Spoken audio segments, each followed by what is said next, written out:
Hello everybody. Today I am going to show you how to replace your drive belts for these wheels on your Polaris 380. Now as far as I know, this procedure also works on the 360. It's pretty close. But for all the other models, I'm not sure if these steps will be accurate. So if you have a 360 or a 380, these should be the right steps to do. Usually the telltale sign that a belt has broken was this single wheel right here is the main drive wheel, okay? This wheel is directly driven by the water pressure inside. So this is directly driven, and then the other two wheels are connected by belts to be driven as well. But if you notice, when I turn that single wheel, you can see the front wheel is moving, but the rear one is not. And as a matter of fact, if I spin this freely, you can see that it spins completely independent of all the other wheels. So that's usually a good telltale sign that you have a failed belt.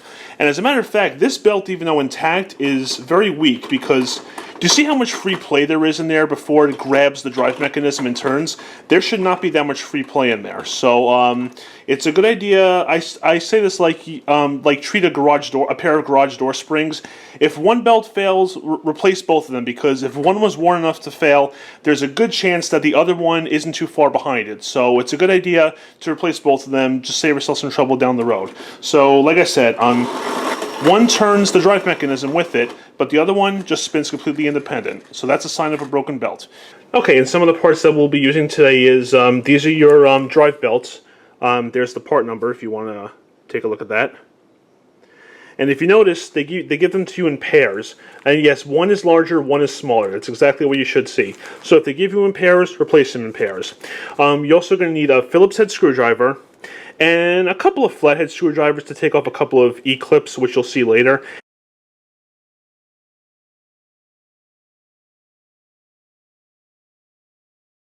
And this is important stuff too, because there will be some O-rings inside that we can use this to lube them up and make them easier to put everything back together. Now, when you're working with rubber O-rings, you want to use silicone lubricant only, no grease, no WD-40. That will make your O-rings degrade a lot faster because of their petroleum product, and you don't want to use a petroleum product on top of that. It'll cause them to fail. So use silicone lubricant only.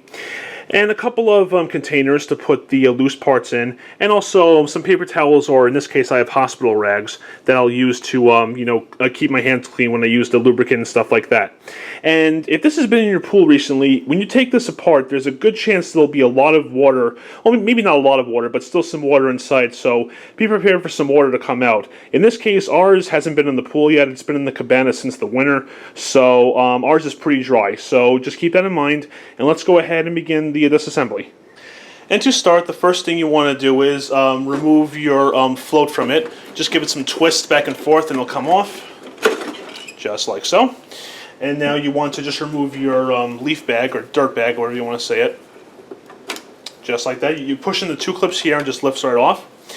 And now there will be a couple of differences here with newer and older models. If your blue piece here is split in the middle, you'll have a screw right here that you take off, and then your piece will detach like this and you can lift it right off. This one's a little bit different. What you got to do is on the back here, okay, by the propeller jet, there's two Phillips head screws right there that you want to remove. So go ahead and take those off. Get them in there just like so. And put them in the container, of course, so that you don't lose them. Okay. Now, as you loosen the second screw, you'll notice the propeller jet becomes loose. That's normal, so just be prepared for that. Now, this blue piece right here should just slide back right off, and it does, just like so. Okay. Now, what you want to do over here is there's this little clip right here near where the bag goes. So you want to depress this clip in, then this entire blue piece should just lift right off. And as you can see, it comes right off, just like that. And I also do want to say that if your supply hose is on, remove it. So that's one of the first steps. If your supply hose is on, remove it. Okay, now if we have a look inside here, here's what I was talking about before. Here's the two belts. Here's the one that's still intact. But as you can see, here's the other one. And if I pull it, yep, look at that. Now these belts are about 10 years old, so I mean, they definitely lasted a very long time, so you can see that this belt has broken, which is why the wheel is just spinning freely. And this one's still good, but again, we are going to replace both of them, just so that way they're both got brand new belts. And the other thing you should take notice of here is that the longer belt goes to the front wheel and the shorter belt goes to the rear wheel. And if you notice here, there's a belt divider in this middle pulley, okay? So the front belt, the longer belt goes on the outside, the shorter belt goes on the inside. So just remember that, longer outside, shorter inside, all right? So just remember that. The next thing you want to do is you want to remove the feeder pipe that your supply hose connects to. So in order to do that, you just got to remove these 3 Phillips head screws right here. So go ahead and remove all of those. And these are the same size as the screws that we took out before, so you can just put them all together, like so.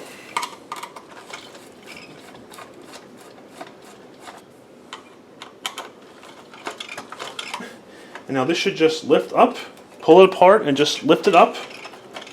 Wiggle it a little bit.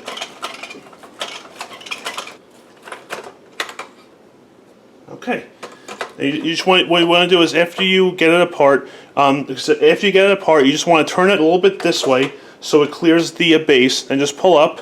Give it like about a 45-degree turn or so, and just lift it straight up, and there you go. Now, if you notice, this came out with an O-ring, and that's very important. Make sure the O-ring comes out with this, and then so we'll set that aside for now. Okay, now to get the drivetrain off of the body, sorry about that, Bella's going crazy here. You want to remove 4 screws. You want to remove this screw, this one up here. Sorry, can you get that? There's Bella. One up here. Wait, what am I doing? There we go. One up here, and one back there. You want to get those 4 screws off to get the drivetrain off. And I'm actually going to remove this one first because this one will uncover the drive mechanism, and I'll show that to you. And as before, I think this screw is the same size as all the others. See if we can get that out. Okay, I just turned it upside down to get the screw out. But again, same size as the other screws. So just put them all together once again. And now I'm going to take this cover off right here. Okay. And this is your drive mechanism. So basically what happens is there's a jet back here, kind of hard to show you, that turns this, kind of looks like a water wheel, if you want to call it that. And it turns all these gears here. Now it's a good idea to take a look at these gears and make sure they're all in okay shape. And as you can tell, everything is turning freely, so these gears are okay. Okay, so now we're going to get off the remaining 3 screws back there and up here. You're probably going to have to loosen this to get this screw out. I'll show it to you if I have to get this drivetrain out. And if you can, use a screwdriver that has a magnet on it. It makes getting these screws out much easier. But if need be, you can always turn this whole thing upside down. Okay, now to get this screw off over here, you're going to have to loosen these screws, both on top.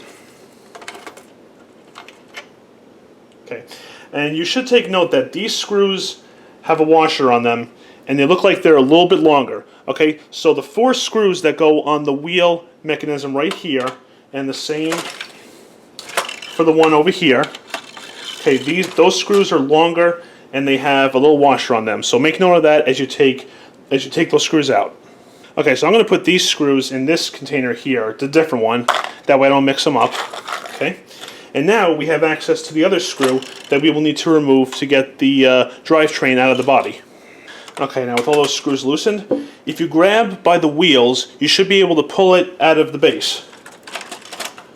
And it's going to be a little bit of a tight fit though, because it's going to rub up against this part where the bag attaches to. So you're going to have to try to angle this thing the best you can so you can slide it back and get it past here. It's going to be a little tough to do, but if you wiggle it enough and you're not too hard on it, you can definitely get it out.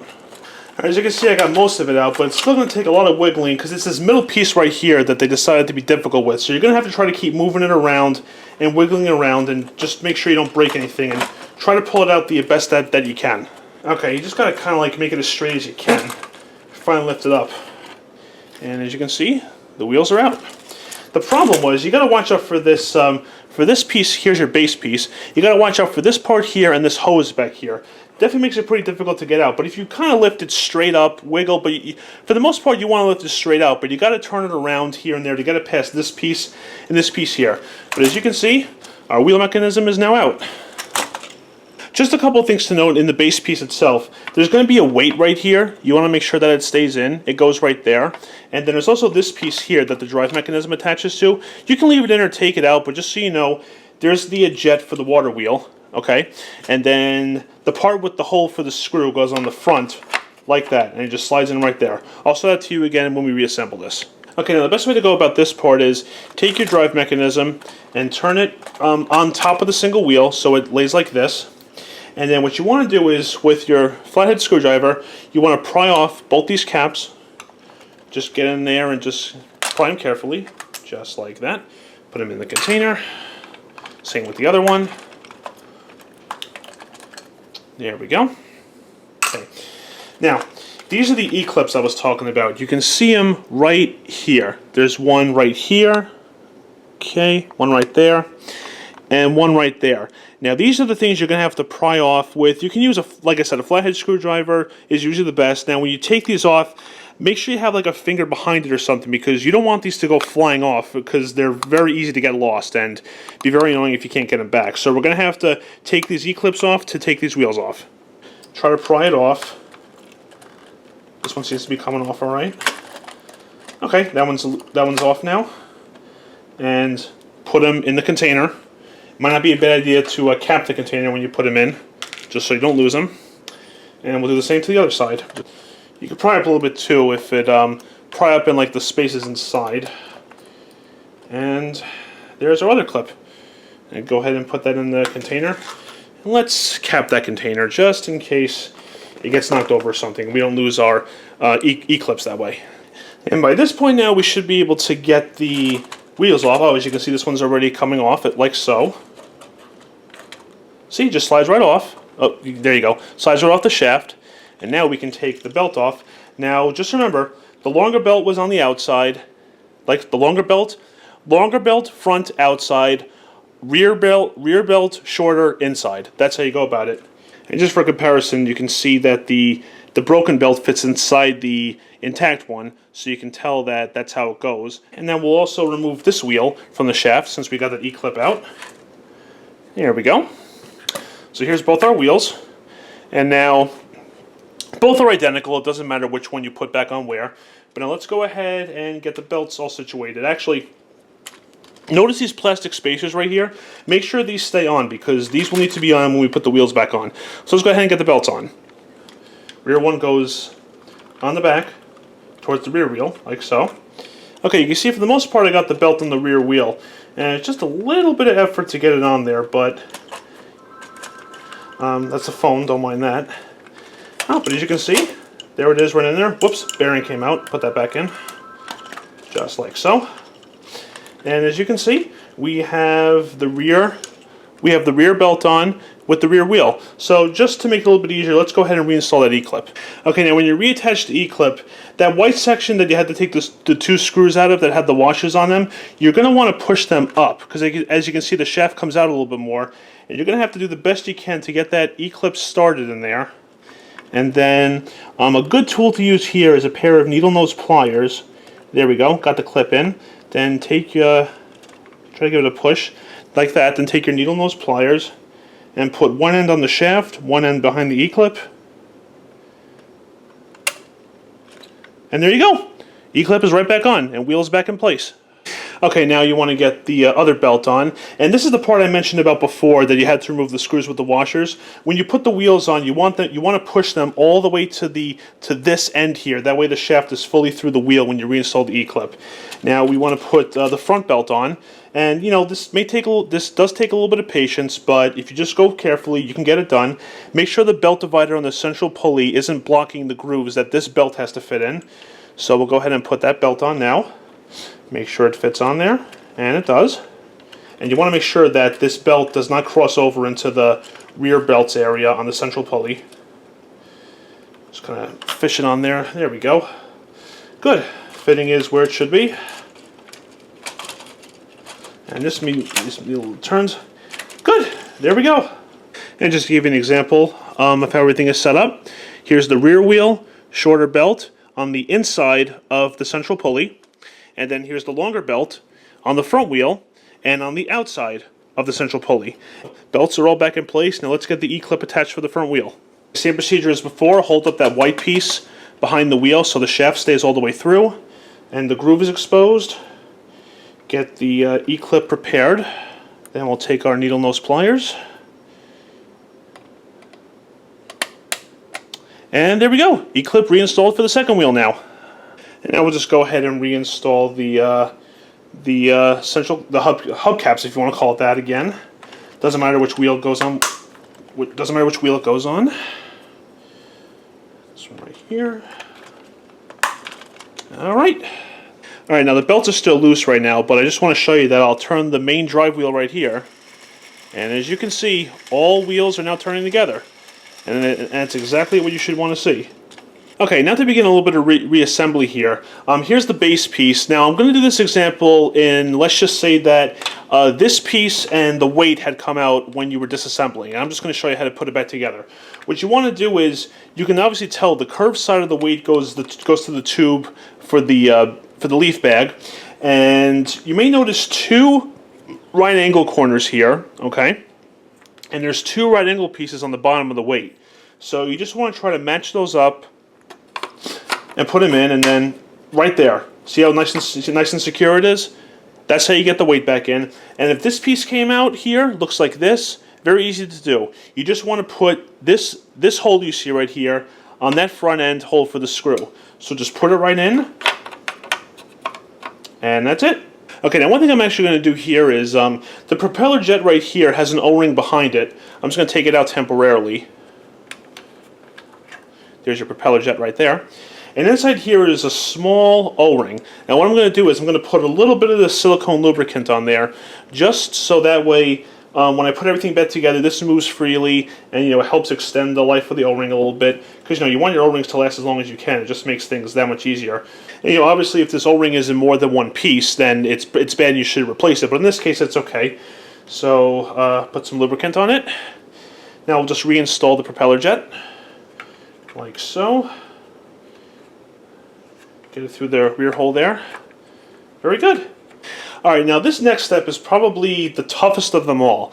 And that is, you got your base piece right here, is trying to reinstall the wheel assembly into the base. It takes a lot of wiggling and things like that. Sometimes you get it right away, sometimes you don't. But leave the screws out of these pieces, by the way. We're going to put those in kind of towards the last part. So what you want to do is make sure the weight and this piece are in there. You got to try to put it over the tube for the bag, like so, on the front part of it, like that. Now you got to try to kind of wiggle it around and get it past all the plastic pieces, like get it past the tubes back here where the propeller jet is. It does take some effort sometimes. Actually, you know what? I think I got it. You just gotta angle it this way, front end up, to try to get it past the tubes, then past this middle part. There we go.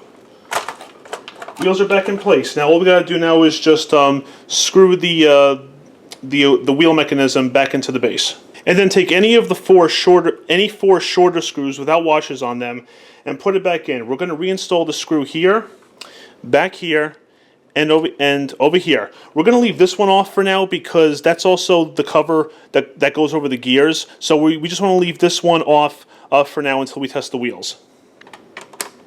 And then once you got those for right now, 3 screws in, go ahead and tighten all them down. Now remember, you're screwing together plastic here, so make sure, don't over tighten the screws or else you could break the plastic, and that'll just give you a bad day right there. Now you can actually begin reinstalling those 4 longer screws with the washers in these right here. But just put them in loose. Don't make them tight. Just put them in there, so they catch threads, and then they won't fall out. Okay, once you have the screws started in, you notice how these belts are still kind of loose, like they're not very tight. What you want to do with these now are, for the front one, you want to get it to the front and to there, towards the wheel as much as you can, and on the rear one, you want to get it towards the rear and towards the wheel as much as you can, because what you're trying to do is you want to put tension on the belts so they're nice and strong and have good contact, and there's not that much free play in the wheels like you saw before. So what I can show you is on this front one here, you want to push it towards the front and towards the wheel as much as you can. And then while you're holding it there, notice how the belt is, well, maybe you can kind of see, there's a lot more tension on the belt now. So now, while you're holding it in position like this, in this case, towards the front and towards the wheel as much as you can, tighten down the screws so they stay in place, and that way there will be tension on the belt like there should be. Okay, front one is all nice and tight now. And now we're going to tighten up the rear one here. You can see how much I can push down on that belt, and you can see how much less I can push down on this one. So it just goes to show you just how much more tension there is on it. All right, now as maybe you can see, both belts nice and tight, as you can see. And now I'll turn it again. Everything turns, and you can see there is a lot less free play in the two wheels now than there was before when they had the loose belt.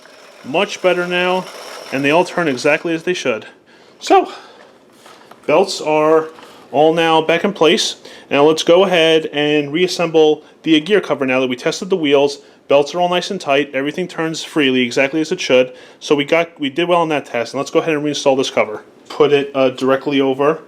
You got a corner here and a corner there. Pop it directly over the gear and the water wheels, like so. Good. Then you'll see a scroll hole right here. You may not be able to see in the video, but it's right there. And go ahead and reinstall the screw. Okay, remember, just make it snug. Don't make it too tight, because remember, this is plastic now. And as you can see, with the things all back together, turns exactly as it should. All three wheels. Perfect. And the next thing to install will be the supply pipe, but as you can see, this has an O-ring on it, so I'm going to take that lubricant again and just put a tiny bit on the O-ring, just so it fits in much easier when I reinstall it. Again, just cover all of the O-ring. It's also not a bad idea to clean the part inside that the O-ring seats into. That way it gets a good seal and it doesn't give it any pressure points or jam up. And now when you reinstall the pipe, take notice of this curved opening right here. And then there's this little tab on the pipe right here. See that? So you got to try to line it up and then try to slide it in, like so. Effort. And there you go. All you got to do now is reinstall the 3 Phillips screws to reattach the pipe. And I should also note that we've already used the longer screws to tighten up those belts. So now all the remaining screws are the same size. So just go ahead and put back the 3 Phillips screws back in, and then just go ahead and tighten them down.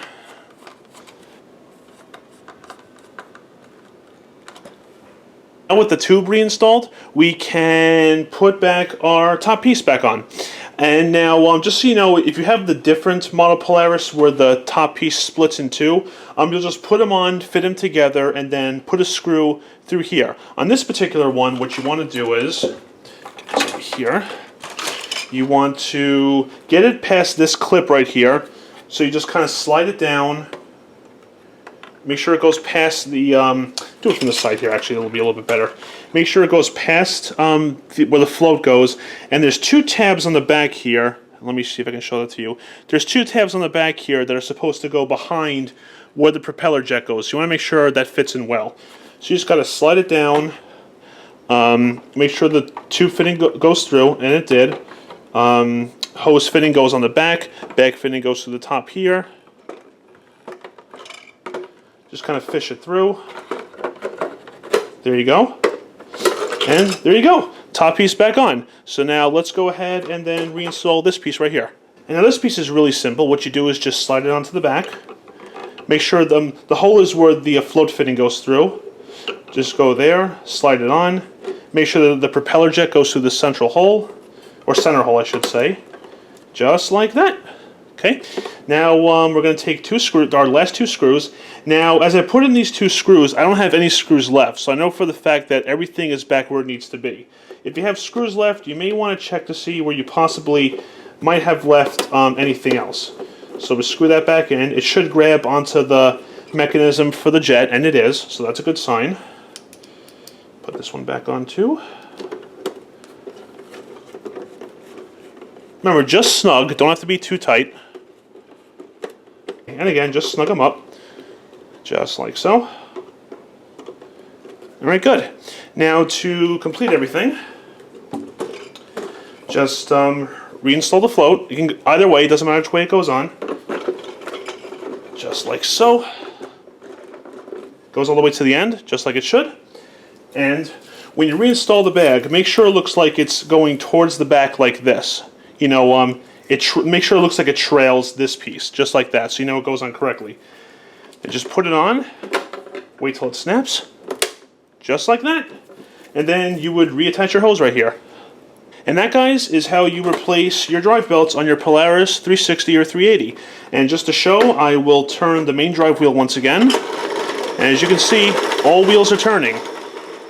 And I will turn these wheels. You can see there's almost no free play at all before it grabs on and turns the rest with it. That's exactly how you want to do it. It should run much better now. If you watch this video, I hope this repair went well for you, and I hope your Polaris does the job like it always should. So I hope this helps. Thank you very much for watching. Take care, and good luck with your repair.